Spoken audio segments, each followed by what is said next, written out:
휴대폰 다들 끄셨죠? 네.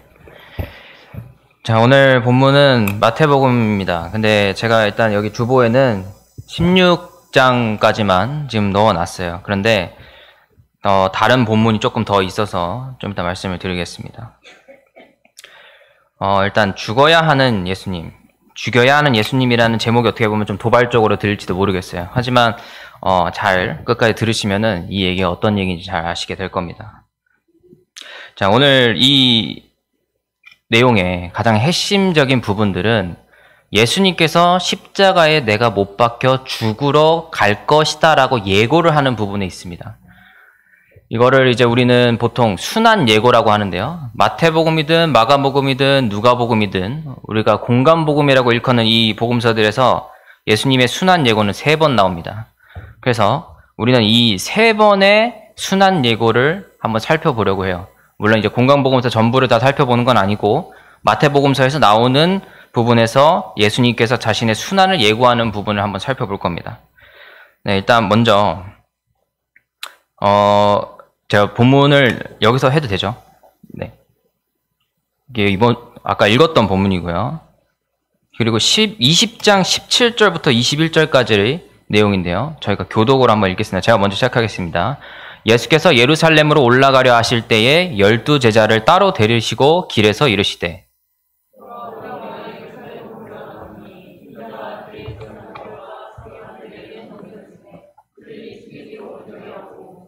이방인들에게 넘겨주어 그를 조롱하며 채찍질하며 십자가에 못 박게 할 것이나 제3일에 살아나리라.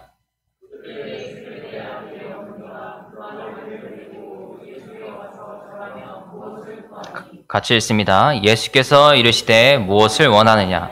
이르되 나의 이 2 아들을 주의 나라에서 하나는 주의 우편에 하나는 주의 좌편에 앉게 명하소서. 네, 이 말씀이 또 있습니다. 그리고 마지막으로 3번째로 예수님께서 다시 한번 내가 십자가에 못 박혀 죽을 것이다 라는 걸 예고하는 장면이 마태복음 26장부터 나옵니다. 1장부터 제가 지금 여기는 13절까지 해놨는데요.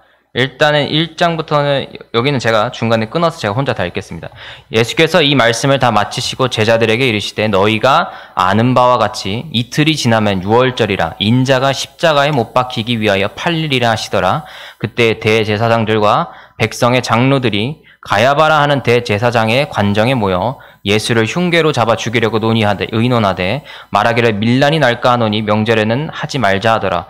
예수께서 배단이 나병 환자 시몬의 집에 계실 때에 한 여자가 매우 귀한 향유 한 옥합을 가지고 나와서 식사하시는 예수의 머리에 부으니 제자들이 보고 분개하여 이르되 무슨 의도로 이것을 허비하느냐?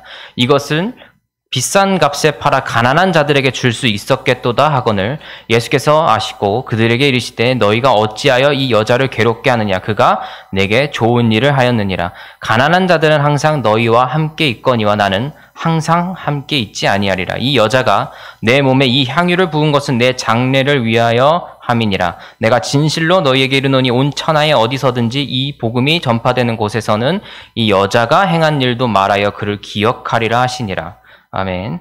오늘 이 말씀들이 오늘 저희에게 하나님께서 주신 말씀 본문인데 다 같이 공통점을 가지고 있어요. 예수님께서 내가 십자가에 못 박혀 죽을 것이다 라고 얘기를 하고 있고 그 이후에 제자들은 항상 분노하면서 예수님께서 말씀하신 부분을 부정하게 됩니다. 이런 부분들이 우리가 가지고 있는 이 예수님의 의도와 제자들의 의도를 좀 분석하는데 도움이 될 수 있어요. 이 십자가에서 첫 번째 순환 예고, 곧 베드로가 이제 예수님에게 반항하는 장면이 나오죠. 첫 번째 우리가 본문 읽었던 이 장면인데 여기서는 앞부분에 있는 부분이 우리가 연결이 돼야 됩니다. 이 앞부분에 어떤 일이 있었냐면 베드로가 예수님께서 이렇게 물어보세요. 베드로한테 사람들이 나에 대해서 뭐라고 얘기를 하더냐?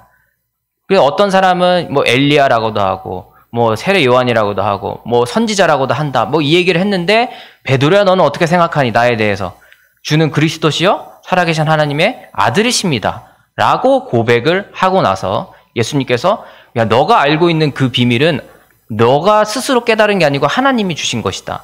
너가 열면은 뭐 하늘에서도 열고 땅에서도 열고 너를 반석으로부터 해서 교회를 세우겠다. 이런 구구절절한 칭찬의 말씀들을 베드로에게 예수님께서 엄청나게 많이 해주신 다음에 이 일이 나타나는 거예요. 그렇게 칭찬하시고 나서 나는 십자가 못 박혀 죽어야겠다. 죽어야 된다. 라고 말씀하셨는데 베드로가 뭐라고 합니까? 항변하여 이르되 주여 그리 마옵소서 이 일이 결코 주께 미치지 아니하리이다. 예수님께서 바로 사단아 물러가라. 라는 말씀을 하고 있는 상황이에요.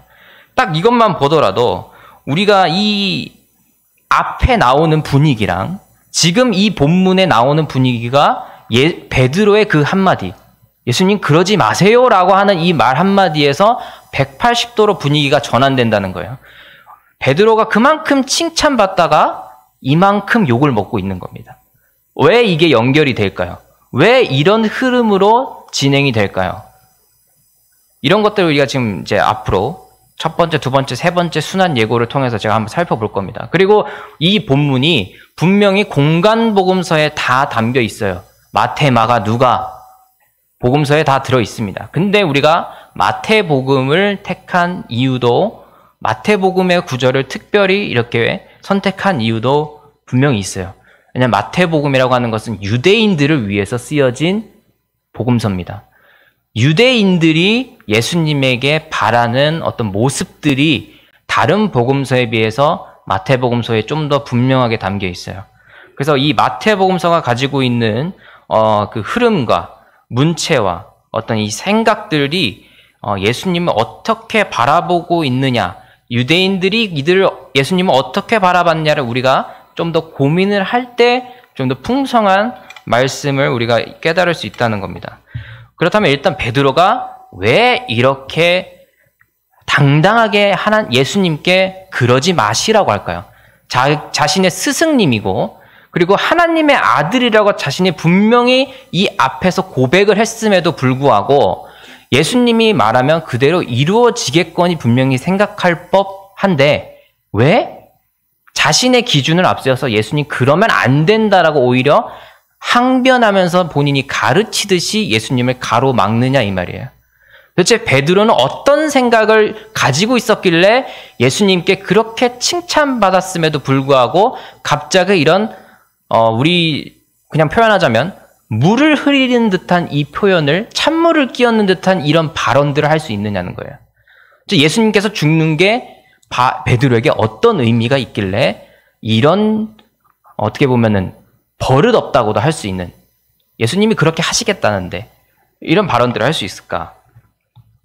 일단 앞절에 봤을 때 베드로가 칭찬을 받았기 때문에 의기양양해져가지고 이렇게 얘기했을 수도 있겠죠.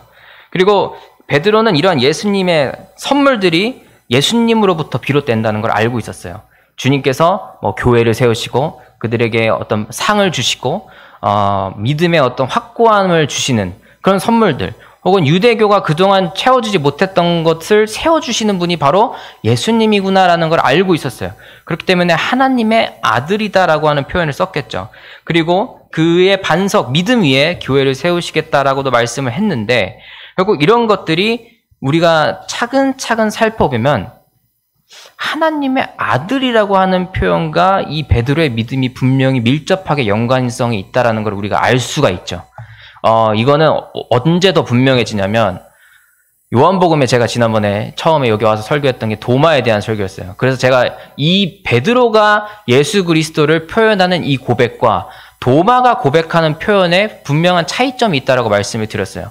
도마는 그리스도를 하나님 그 자체로 고백했어요. 베드로는 그런데 살아계신 하나님의 아들이라고 고백을 했단 말이죠. 아들과 하나님은 분명한 차이가 있습니다.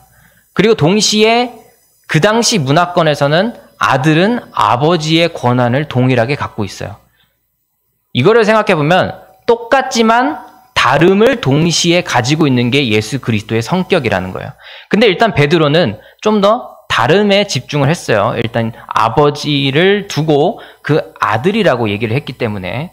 그럼 베드로가 생각했을 때 이 아들이라고 하는 개념이 오늘날 우리가 믿음적으로 삼위일체적인 개념으로서 통용되는 믿음으로 하나님의 아들은 곧 하나님이다라는 뜻에서 하나님의 아들이라고 얘기했을까? 아니면 아버지보다 조금 더 못한 아들로 얘기했을까? 이거를 우리가 구분할 줄 알아야 된다는 거예요. 제가 봤을 때는 후자가 베드로가 고백했을 때 나타난 방향성인 것 같아요. 아버지가 좀 더 위대하고 그 밑에 아들이 있는 것으로 생각했을 때 하나님의 아들이라고 고백했을 가능성이 높습니다. 왜 그러냐면 베드로 같은 경우에 당시의 문화권 속에서 이미 왕은 신이었고 신의 아들이었어요. 당시 문화권 속에서 로마의 황제도 본인을 신의 자녀라고 얘기했고 나중에 가선 직접 신이 됐습니다. 그리고 메소포타미아든 이집트든 그 당시에 많은 나라들은 이미 왕 자체를 신이다, 살아있는 신이다, 인간 신이다, 신의 아들이다 이렇게 얘기를 했단 말이죠. 그럼에도 그들은 죽었어요. 그거를 모든 사람들이 알고 있음에도 불구하고 그 왕들을 신이라고 불렀어요. 그 당시 사람들은. 우리가 생각하는 것처럼 신은 죽지 않고 영원히 살고 뭐 이런 거랑 관련이 없습니다. 그 당시 시대에. 그랬는데 베드로가 이렇게 예수님께서 죽어야 한다. 예루살렘의 목전의 앞에 서서 그거를 거스른다. 지금 이 구조가 나타나시죠? 그러면은 우리가 이 마태복음 안에서 예수님이 유대인들에게 어떻게 비춰지고 있는지를 먼저 살펴봐야 돼요. 어떻게 비춰지냐면 일단 유대인들은 로마의 지배를 받는 민족이에요. 지금 식민지를 살고 있어요. 그럼 이 사람들에게 가장 중요한 염원이 뭘까요? 이 이스라엘 백성들에게. 로마로부터 독립하는 게 이스라엘 민족의 가장 큰 염원이에요. 이루어져야 되는 하나님의 뜻입니다. 그쵸? 하나님의 뜻, 이 사람들을 생각했을 때 생각해보세요. 이스라엘 백성들은 본인들이 선택받은 민족이라고 생각했어요. 근데 하나님의 백성이 이방 족속에게 지배를 당하고 있다는 건 뭔가 잘못됐다고 생각했겠죠. 이거는 뭔가 잘못됐다. 그러면은 어떻게 될까요? 이것으로부터 구원해줄 메시아를 통해서 우리가 다시금 독립국이 되겠구나라는 게 이들의 마음의 소망이었어요. 그리고 많은 이스라엘 백성들이 그 구세주 혹은 이 독립을 메시아라고 생각했던 대상은 바로 로마로부터 이 이스라엘 민족들을 독립시켜줄 사람을 메시아 구세주라고 생각을 했단 말이에요. 그리고 우리가 구세주라고 하는 이 표현도 로마의 황제가 쓰던 표현이에요. 로마의 황제도 자기 자신을 구원자라고 얘기했어요. 그 당시에. 그렇기 때문에 이 구원자, 황제, 왕은 우리가 기독교에서 말하는 그 메시아 혹은 그리스도라는 존재와 되게 비슷해요. 그렇기 때문에 예수님이라는 존재를 이스라엘 사람들은 로마를 정복해서 이스라엘 백성들을 해방시켜줄 수 있는 구원자이고 이스라엘을 다스려줄 다윗의 자손인 왕이고 이런 개념으로 생각을 했다는 말입니다. 그러니까 이 내용들이 이렇게 차근차근 연결되면은 마태복음은 유대인들에게 예수님을 소개하는 글이에요. 그러면 유대인들은 일단 예수님을 왕으로 생각했고 로마로부터 구원해줄 구원자고 해방운동가고 독립운동가라고 생각했단 말이에요. 그러면 예수님이 예루살렘에 들어간다는 건 이렇게 생각하는 사람들에게 어떤 의미가 있을까요? 자신들을 따르는 추종자들을 이끌고 예루살렘으로 들어가고 있는 상황이에요, 지금. 그리고 베드로를 어떻게 보면 후계자처럼 너의 믿음 위에 교회를 세우겠다라는 확언까지 해줬어요. 그렇죠? 그런데 예수님께서 예루살렘에 들어간다는 건 그런 분위기 속에서 많은 이스라엘 사람들, 특히 예수님을 믿는 추종자들은 이제 예수님께서 우리의 수도인 예루살렘에 들어가서 로마의 직접적인 반기를 든다든지 아니면 본인들이 생각했던 이 해방의 물꼬가 드디어 틔워지는 순간이 오겠구나라고 생각을 했을 거란 말이에요. 예루살렘이 가지고 있는 그 의미는 굉장히 중요합니다. 그렇기 때문에 이 따르는 사람들의 무리 속에서는 예수님이 예루살렘으로 가까이 가신다라고 한다면 분명히 이제 독립의 때가 다가오고 있구나. 이제 우리가 드디어 본격적인 행동을 취할 때가 오고 있구나라는 기대감에 부풀어 있을 거예요. 그 와중에 베드로에게 너는 그 믿음을 열쇠를 받아서 너가 열면 하늘에서 열리고 땅에서 닫히면 하늘에서 닫힐 것이다. 권한도 부여해줬고 교회를 너의 믿음 위에 세워주겠다 했고, 얼마나 베드로는 행복한 그 미래를 상상하고 있을까요? 예수님께서 로마의 지배로부터 이스라엘 백성들을 해방시켜 준다면 이제 그 다음 바통을 내가 이어받아서 이 땅 위에 하나님의 나라, 이 선택받은 민족의 나라인 이스라엘을 더욱더 부강하게 만들어줘야지 라는 생각을 하지 않았을까요? 그런데 예수님께서 나는 십자가에 못 박혀 죽어야 된다라고 얘기를 하시는 거예요. 그러면 베드로가 생각했을 때 이렇게 이미 상상의 날개를 펼쳐서 엄청나게 자신이 높아져 있는 상황에 행복에 겨워하고 있단 말이에요. 근데 예수님이 난 죽어야 돼. 난 죽을 거야. 그럼 베드로가 생각했던 미래는 어떻게 되는 겁니까? 폭삭 무너지는 거죠. 베드로가 생각했던 미래는 이 땅에서 만들어진 나라에서 본인이 높은 자리에 있는 거예요. 그리고 그걸 누가 세워줘요? 예수님께서 세워주고 이 베드로의 위치도 예수님께서 높여줘요. 근데 예수님이 돌아가신다고 말씀해요. 그러면은 이 베드로의 계획이 당연히 이루어질 수 없겠죠. 베드로의 계획은 오히려 예수님께서 바라지 않는 계획이 되겠죠. 근데 베드로는 그거를 견딜 수가 없죠. 본인의 계획이 이루어져야 하기 때문에 본인의 욕심이, 욕망이, 원하는 기원이 완성이 돼야 되기 때문에. 그런데 예수님께서는 나는 십자가에 못 박혀 죽어야 된다 라고 말씀하고 계신 거예요.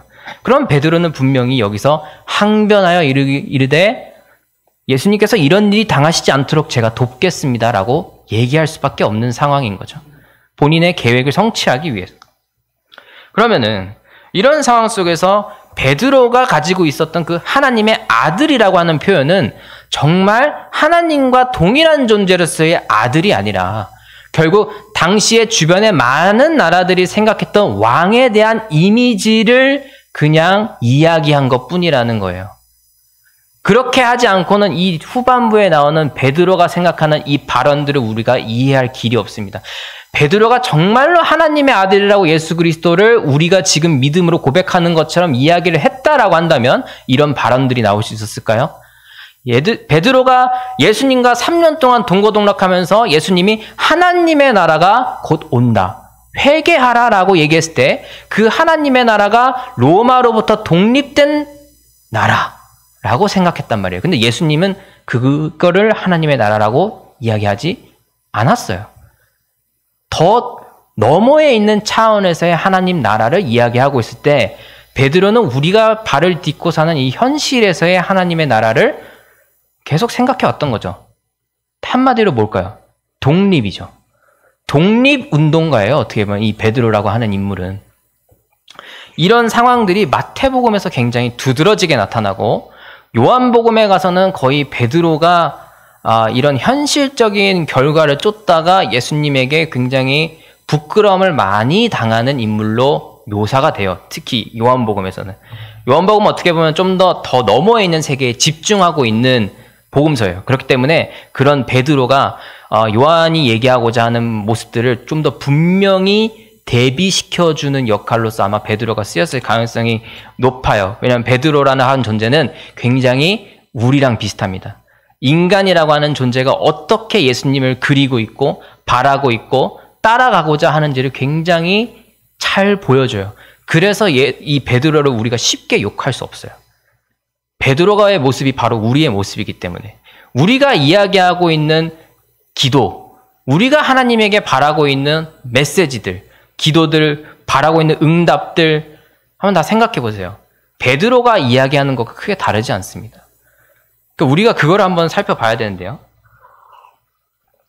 그건 이제 여러분들이 한번 잘 뒤를 돌아보시면은 이제 느껴지는 부분이 있을 것 같습니다. 물론 저도 그렇고, 그래서 이 베드로가 가지고 있었던 이 예수 그리스도에 대한 생각에 분명히 한계가 있었다라는 거죠. 그리고 두 번째를 보면 20장입니다. 마태복음 20장 17절부터 말씀인데, 결국 예수님께서 이 부분은 예루살렘으로 또 올라가려고 하세요.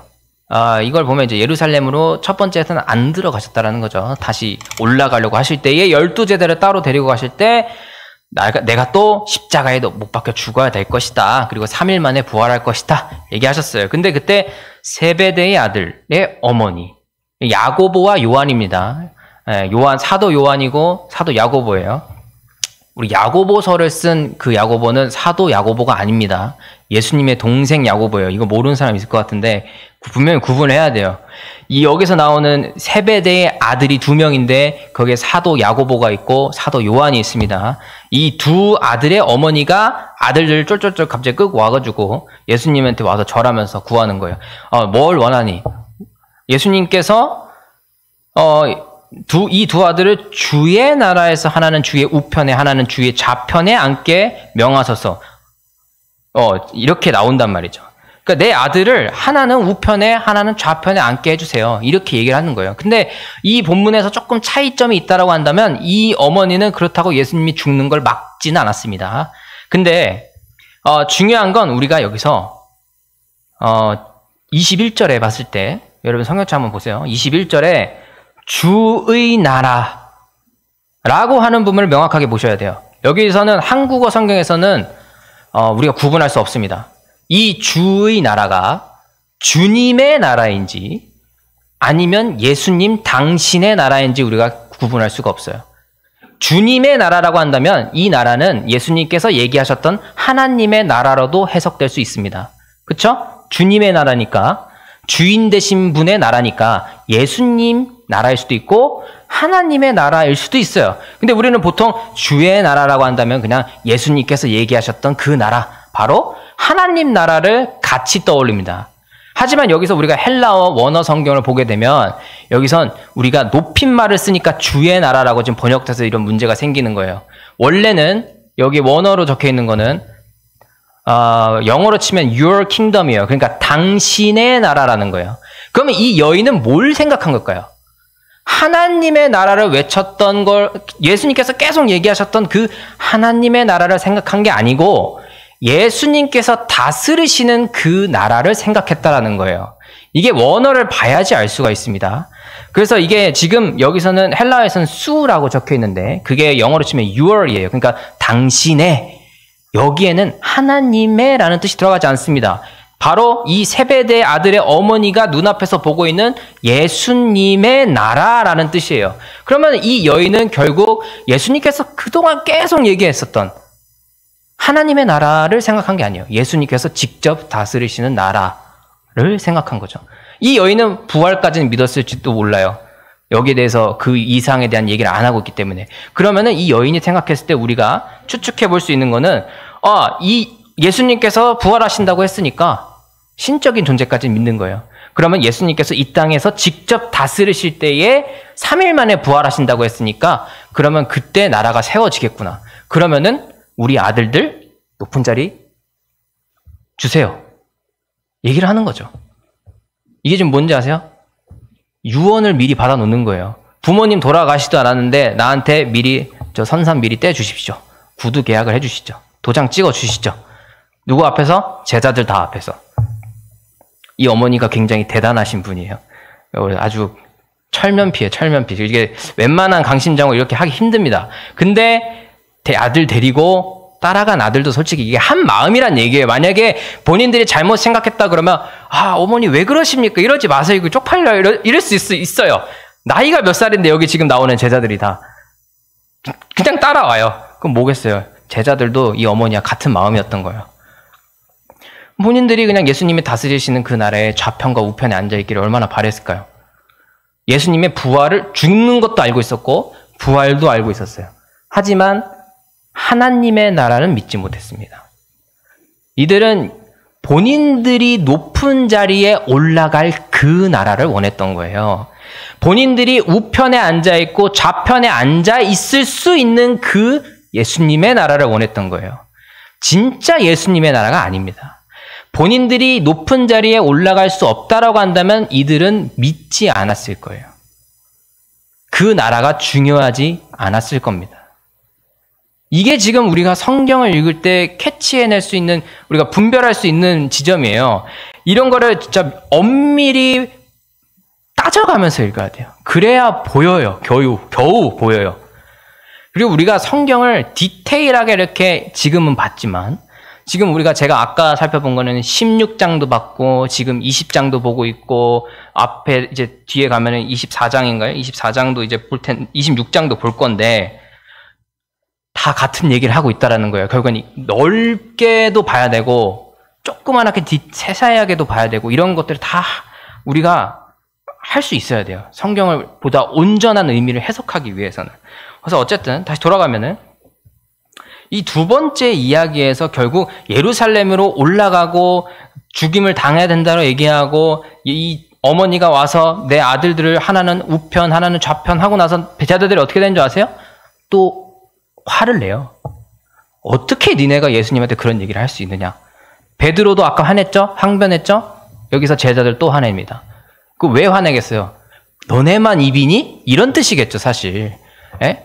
그리고 여기서 22절의 이후에 보면, 21절 이후에 보면 예수님께서 야고보와 그 사도 요한한테 너희가 내 잔을 마실 수 있니? 너희가 내 이 잔을 감당할 수 있니? 라고 물어보신단 말이죠. 근데 제자들이 뭐라고 하신지 여기 성경책 보면 나오실 거예요. 아, 감당 가능합니다. 웃기지 않으세요? 지금 이렇게 들어보면? 말이 됩니까? 예수님마저도 그 잔을 할 수만 있다면 다 옮겨달라고 했었는데 제자들은 야고보와 이 요한은 감당이 가능하대요. 결국에는 예수님이 올라가실 그 높은 자리를 탐한 것과 다르지 않습니다. 이들이 희생하기 위한 그 잔을 온전한 희생만 담겨있는 이 잔을 자신들이 감당할 수 있다고 얘기했을까요? 그게 아니에요. 이 잔을 가지면 내가 예수님이 위치하실 그 왕의 자리에 올라갈 수 있다고 생각했기 때문에 이들이 그 잔을 감당할 수 있다고 얘기한 거예요. 예수님은 내가 죽어야 된다라고 하는데 와 얘네가 결국엔 내 자리를 뺏어서 더 높은 자리에 올라가려고 하는구나. 이런 이 제자들의 이 모습을 봤을 때 얼마나 마음이 아프셨을까요? 나는 다 내려놓고 이러고 나서 뭐라고 얘기하세요? 인자는 섬김을 받으러 온 게 아니라 오히려 섬기기 위해 왔다. 이 얘기 왜 할까요? 얘네들이 섬김을 받으려고 잔을 받으려고 하니까 예수님께서 이 말씀하시는 거 아니겠어요? 다 맥락이 있단 말이죠. 첫 번째 맥락도 똑같습니다. 두 번째 맥락도 이렇게 똑같이 흘러가요. 그리고 세 번째를 한번 볼게요. 자, 세 번째는 26장입니다. 마태복음.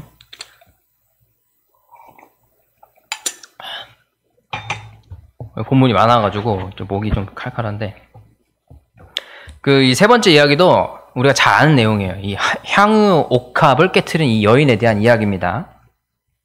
그래서 이 이야기 설명은 이제 넘어가고요. 근데 저는 이제 궁금한 게 드는 거예요. 이제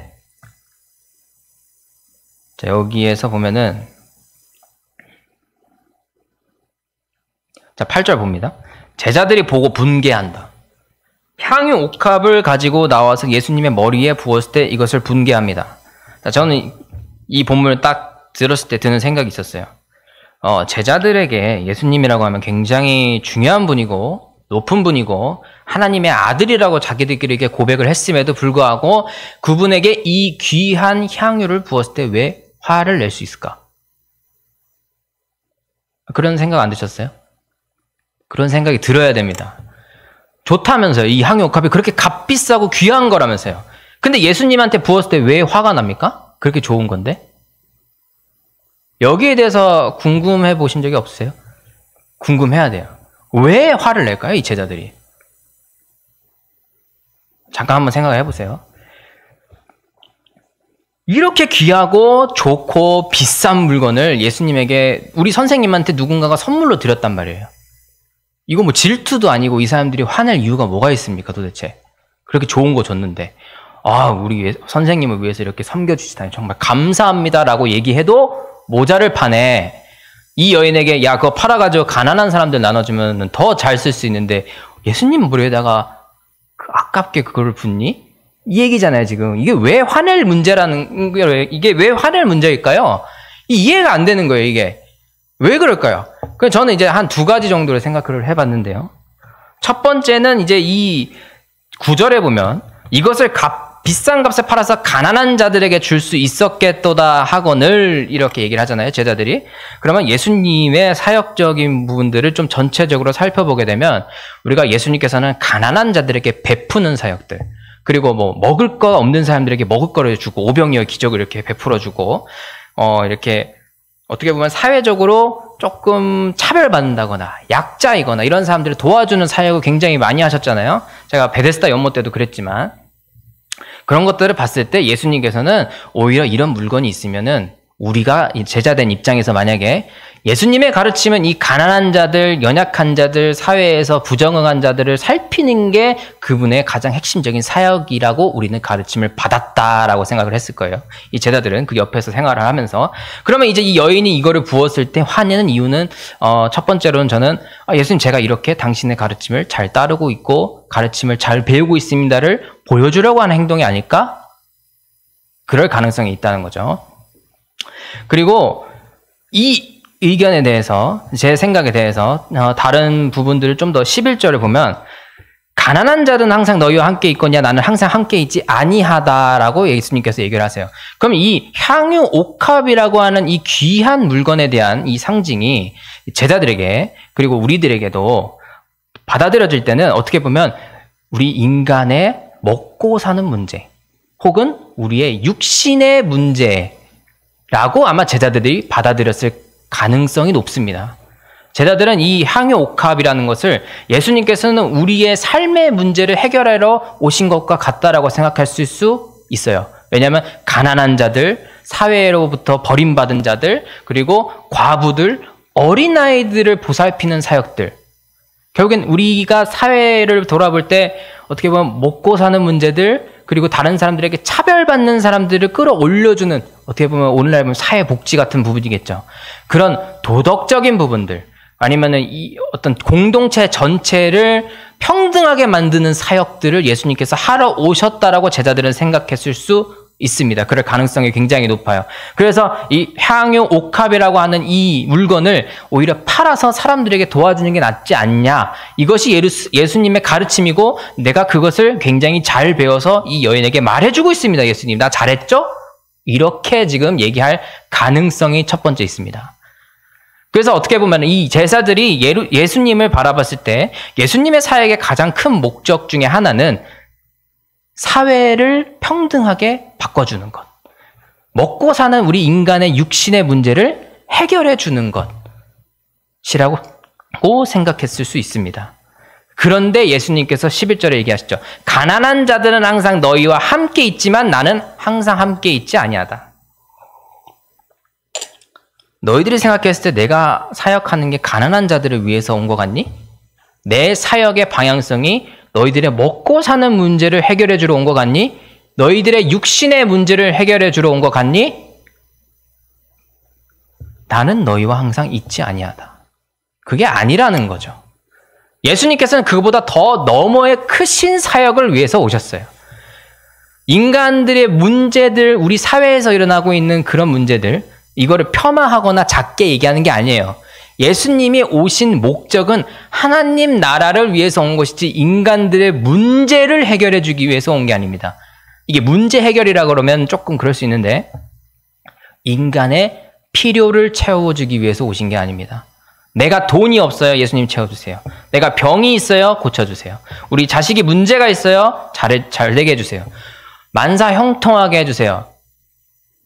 다 필요를 위해서 우리가 주님께 간구했던 기도의 제목들입니다. 그게 아니라는 거예요. 하나님께서는 가난한 자들은 너희와 항상 함께 했다. 그거는 우리 교회의 몫입니다. 그리스도께서 우리에게 부여해 주신 하나의 사명이에요. 그거는 우리가 감당해야 될 문제고 예수님께서 만약에 감당하러 오셨다면 그 문제를 내려오셨을 때 다 해결하셨겠죠. 근데 예수님께서는 나는 그거보다 더 중요한 일이 있다. 나는 그것만을 위해 이 땅에 온 것이 아니다. 그렇기 때문에 나는 너희와 항상 함께 있지 아니하다라고 얘기를 하시는 거예요. 그러면서 이제 이 여자가 내 몸에 이 향유를 부은 것이 내 장례를 위하여 함이니라 라고 얘기하고 있죠. 그래서 제가 두 가지 이유일 거라고 말씀을 드렸는데 두 번째 이유가 여기서 나옵니다. 왜 화냈을까? 장례를 위함이다. 예수님은 아직 이렇게 버젓이 살아있는데 이 여인이 예수님을 죽은 사람으로 취급하는구나 해서 오는 분노일 수도 있어요. 이 두 가지 이유가 저는 고민했을 때 나타났던 이제 내용인데요. 첫 번째는 아까 말씀드렸던 거고, 두 번째는 이렇게 제 장례 때 이 향유를 붓는 것이기 때문에 당시 문화 속에서 살아있는 사람한테 이걸 붓는다는 건 굉장히 모욕적인 행위가 될 수도 있었겠다라는 생각이 드는 거죠. 그렇기 때문에 이런 부분들을 보면은 예수님의 제자들은 이거를 예의의 측면에서 생각할 수도 있겠지만 예수님 분명히 본인이 죽는다고 얘기를 하셨잖아요. 근데 이거를 굳이 또 못 받아들일 이유도 없어요. 근데 제자들은 예수님의 죽음을 받아들일 수 없는 겁니다. 왜? 첫 번째, 두 번째 순환 예고와 똑같죠. 본인들이 계획하고 있는 예수 그리스도로부터 시작된 계획이 있습니다. 근데 죽으면 그게 끝나잖아요. 예수님 죽으면 안 돼요 라고 얘기하는 거예요. 왜 안 돼요? 내가 주님을 통해서 얻어낼 게 이렇게 많이 있는데 예수님 돌아가시면 안 돼요. 주님 내게 이거를 우리는 구했는데 왜 안 들어주시고 가십니까? 나 분명히 높은 자리에 오르고 싶다 그랬고, 나 분명히 이스라엘 독립했으면 좋겠다고 얘기했고, 나 분명히 먹고 사는 문제 해결했으면 좋겠다고 당신한테 얘기했는데 왜 그 문제 해결 안 해주고 죽으려고 하십니까?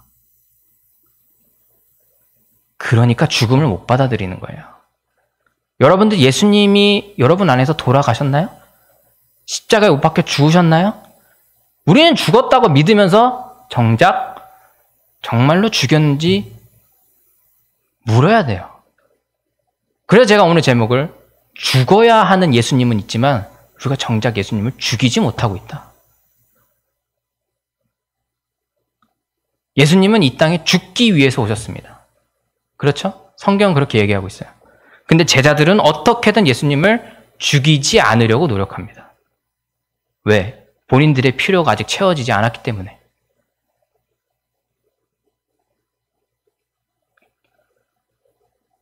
제가 이 세 번째 순환 예고에서도 이 두 가지 가능성을 얘기했지만 사실상 같은 얘기예요. 어떤 가난에 대한 내용들, 뭐 우리 육신의 문제를 필요에 대한 채움, 그리고 이 두 번째에서는 예수님을 통해서 이루어진 것들이 없는데 죽으려고 하는 것을 반대하는 모습들. 다 똑같습니다. 예수님을 통해서 내 욕망을 실현하고자 했는데 아직 이루어진 게 없다라고 느끼는 제자들의 반발이죠. 그리고 첫 번째 순환 예고도 두 번째 순환 예고도 지금 한 세 번째 순환 예고도 전부 다 이 이야기와 일맥상통합니다. 모두 다 제자들의 욕망을 예수 그리스도에게 투영하고 있고 예수님은 그거를 거부하고 계세요. 그리고 제자들은 그거에 대해서 화를 냅니다. 그리고 예수님은 다시 그러지 마라 라고 얘기를 하고 계시는 거죠.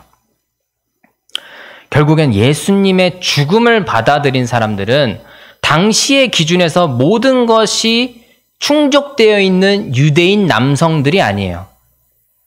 예수님의 죽음을 받아들이지 못한 사람들은 오히려 당시의 기준에서 가장 높은 권리를 누리고 있었던 유대인 남성들이에요. 그 사람들은 예수님에게 바라는 게 많습니다. 오히려 사회에서 누릴 건 다 누리고 있고 만족할 만한 삶을 살고 있음에도 불구하고 예수님으로부터 더 얻어내려고 노력 중이에요. 그래서 예수님의 죽음을 받아들일 수 없습니다. 하지만 오히려 사회에서 차별받고 온전한 권리를 누리지 못하는 이 향유 옥합을 부은 여인만이 그리스도의 죽음을 받아들인 유일한 한 사람이라는 거예요. 오히려 가진 게 많은 사람일수록 천국문에 들어가기 힘들다는 그 마태복음에 또 말씀이 있죠. 부자가 천국에 들어가기에는 낙타가 바늘귀 구멍에 들어가는 것보다 힘들다. 부자 청년이 얘기하죠. 천국에 들어가려면 어떻게 해야 됩니까? 너 가진 거 다 팔고 나 따라와라. 못하죠. 똑같습니다. 우리가 만약에 이거를 못하고 있다. 예수님에게 내 모든 것을 맡겼다라고 얘기해놓고선 예수님이 이 십자가에 못 박혀 죽으신 것이 나의 그런 허물됨이라는 걸 알고 있으면서도 그분을 죽이지 못하고 있다는 거는 우리가 가진 게 너무 많다라고 생각하는 거죠.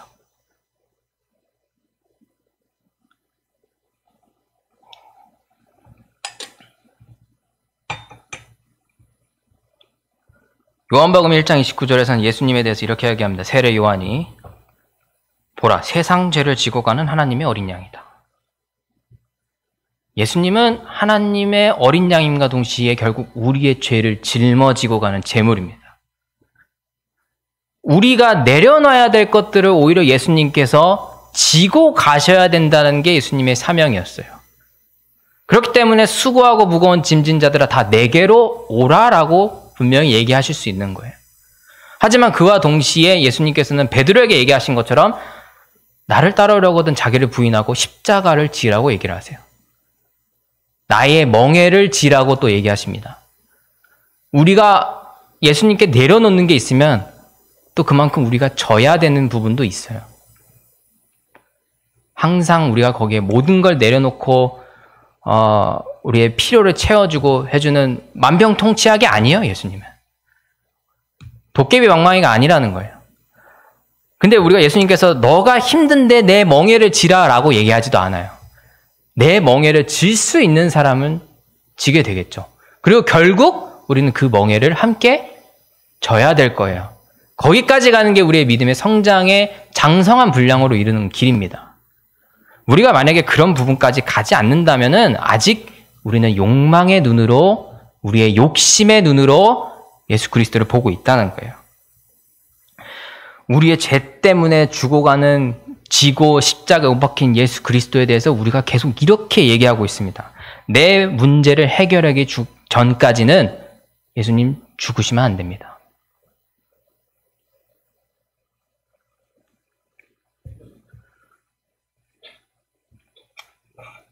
내가 생각해둔 계획을 이루기 전까지는 예수님 죽으시면 안 됩니다. 아직 나이가 당신의 멍에를 지기 힘들기 때문에 나는 아직 당신에게 짐을 더 내려놔야 됩니다. 그럴 수 있죠. 근데 언제까지 그럴 겁니까? 어디까지 그럴 겁니까?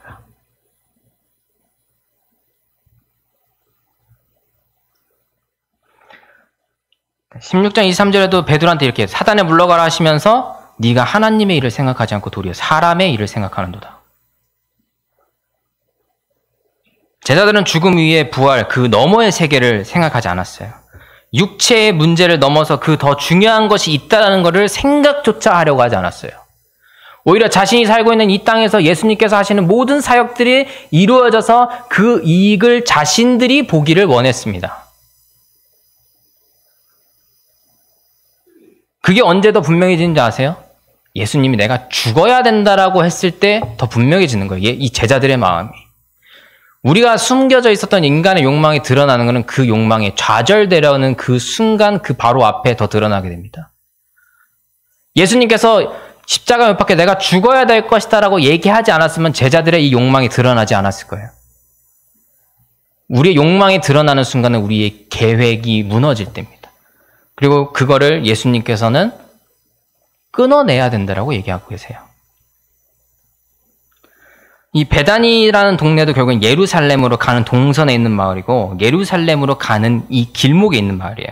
그리고 이 예루살렘으로 가는 길이라는 거는 결국 제자들의 눈에 보기에는 한 명의 왕으로서 등극해가는 위대한 여정이라고 생각할 수 있어요. 그 결말이라고 생각할 수 있어요. 그리고 또 다른 자신들이 높은 자리에 있는 시작이라고 생각할 수 있겠죠. 하지만 예수님에게는 그저 죽임 당하러 가는 길에 불과합니다. 인간의 영광의 길이라고 생각했던 그 길조차도 예수님에게는 그냥 고난의 길일 뿐입니다. 이게 어떻게 이렇게 비교될 수 있을까요? 어떻게 이렇게 다를 수 있을까요? 예수님은 단 한 가지 얘기밖에 하지 않았어요. 하나님 나라가 곧 오실 것이다. 회개하라. 그 얘기밖에 하지 않았는데 도대체 제자들은 어떻게 여기까지 생각할 수 있을까요? 이게 인간이에요. 이게 우리 자신입니다. 그리고 예수님께서는 너에게 나를 부인하고 십자가를 지라고 얘기하세요. 십자가를 왜 져야 됩니까, 우리가? 우리가 원래 져야 될 거라서 지고 있나요? 예수님이 이미 들어주셨는데 우리가 왜 다시 져야 되나요? 우리가 가는 길에 그냥 무거운 짐 하나 들고 가는 것 같나요? 십자가를 지고 가는 게? 거기에 못 박혀 죽어야 되니까.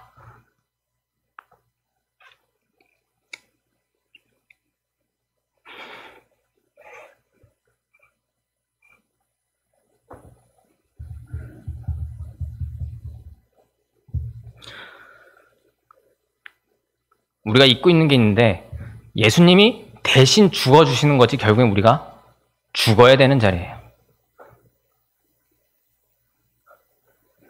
항상 그거를 기억하기 위해서 우리가 십자가를 지고 가는 겁니다. 그리고 그거를 통해서 우리가 예수 그리스도의 죽음을 참된 죽음으로 받아들일 수 있고 그 이후에 우리가 부활을 참으로 받아들일 수 있게 되는 거예요. 그랬을 때 부활이 더 우리에게 큰 소망이 되는 거예요. 이런 깨달음 혹은 이런 믿음이 없이는 우리가 이 힘든 삶 속에서 우리가 신앙을 유지해 나갈 길이 없습니다. 그리고 이 소망을 우리의 믿음의 조상들은 알고 있었기 때문에 2000년이라는 그 수많은 시간 동안 고난받으면서도 믿음을 지킬 수 있었던 거예요. 우리가 성경을 정말 진심으로 대해야 돼요. 우리가 정말 말씀을 깊게 봐야 됩니다. 그런 게 없다면 우리가 내일을 살아갈 수 있는 소망을 발견할 길이 없어요. 다음에 제가 또 뭐 설교할 내용들이 있지만 결국엔 우리가 믿는 사람이라고 하는 것은 넘어졌을 때 일어날 수 있는 사람이거든요. 그게 십자가의 믿음 때문이고 복음 이후에 우리에게 약속된 소망 때문에 그게 가능하다는 거죠. 그게 없이는 우리는 좌절할 수밖에 없는 게 인간입니다. 우리가 이 믿음을 회복하는 데 있어서 이 말씀을 대하는 자세가 진짜 치열하게 해야 돼요. 우리가 삶을 치열하게 사는 것만큼 이겨내기 위해서는 정말 본문을 정말 마주봐야 됩니다. 그런 게 없이는 우리가 아무것도 할 수 있는 게 없어요. 우리가 할 수 있는 게 이거밖에 없기 때문에.